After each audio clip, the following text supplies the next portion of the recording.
Audio Jungle.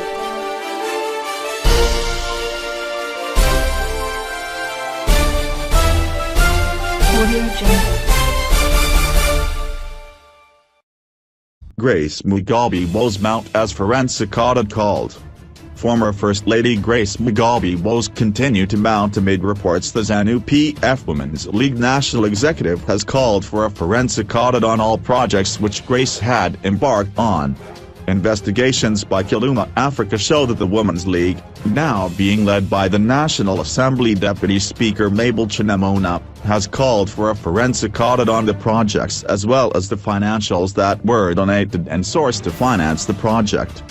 Grace had introduced various multi-million-dollar projects whose value cannot be ascertained because of poor corporate governance issues, said the source. Millions of dollars were sunk into projects that are not viable, leaving room for financial abuses. No one was allowed to question how the funds were being used. Sources said Grace contributed to the purchasing of 365 vehicles that were distributed countrywide. She contributed millions of dollars, but we are yet to know where that money came from and how much was it, said the source.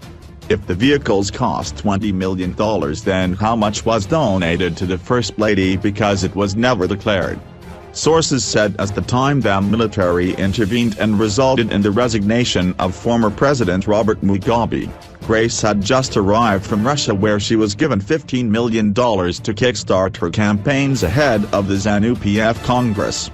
The well-wishers were donating to Zanu PF, but she made sure that all the money was received and kept by herself. The Women's League Secretary for Finance was reduced to a spectator as she had no role to play in deciding how the funds were to be used.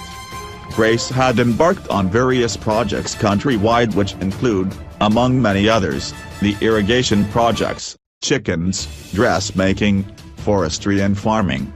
Grace had also urged women to be in mining.